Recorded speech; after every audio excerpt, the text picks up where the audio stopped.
আর এই ঠান্ডায় কাঁপতে কাঁপতে অবস্থায় ঠান্ডার রাতে বেরিয়ে পড়ছে পলাশ তার বন্ধুত্বর খাতির সীমানা পেরিয়ে অরূপের সঙ্গী দাঁড়িয়ে।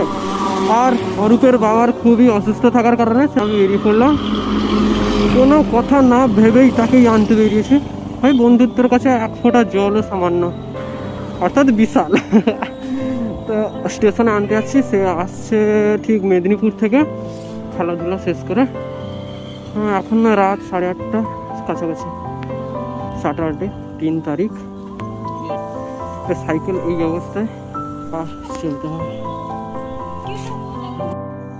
ভাই পৌঁছে গেছে, শুধু চাবিটা লক করি, একটু ওয়েট করতে হবে অরূপের জন্য, কল করতে হবে আর একটু করে।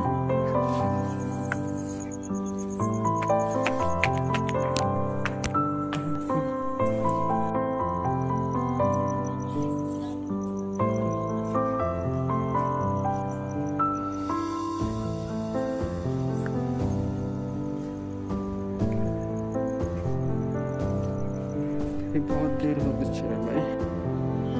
আমি ভাই ট্রেনের শব্দ পেয়ে গেছি, তাদের গার্জেনরা আছে, তো সবার গার্জেন আর হচ্ছে অল্পের গার্জেন।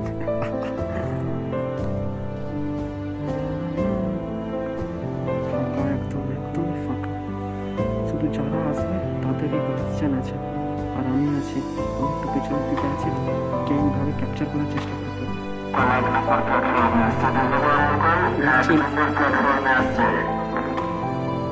বলতে বলতে চলেই গেল, একেবারে জুম করলে হয়তো ফেটে যেতে পারে, তবে চেষ্টা করছি। এই রাতের দিকে কেন এত খারাপ হয় ক্যামেরাটাকে একটু নিচে দিতে হচ্ছে।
ভাই এই তো বাড়ি ফিরলো, যাচ্ছে ব্যাটসম্যান, বাড়ি ফিরলো।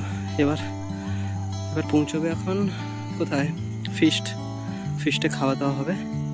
আমি দাঁড়িয়ে আছি তাকে আবার নিয়ে, আর বাড়ির সাইডে ফিস্টের জায়গায় পৌঁছে খাওয়া দাওয়া হবে, তারপর ঘুম, তারপরে কাল সকালে উঠে একটু দৌড়ানো হবে, ব্যাস।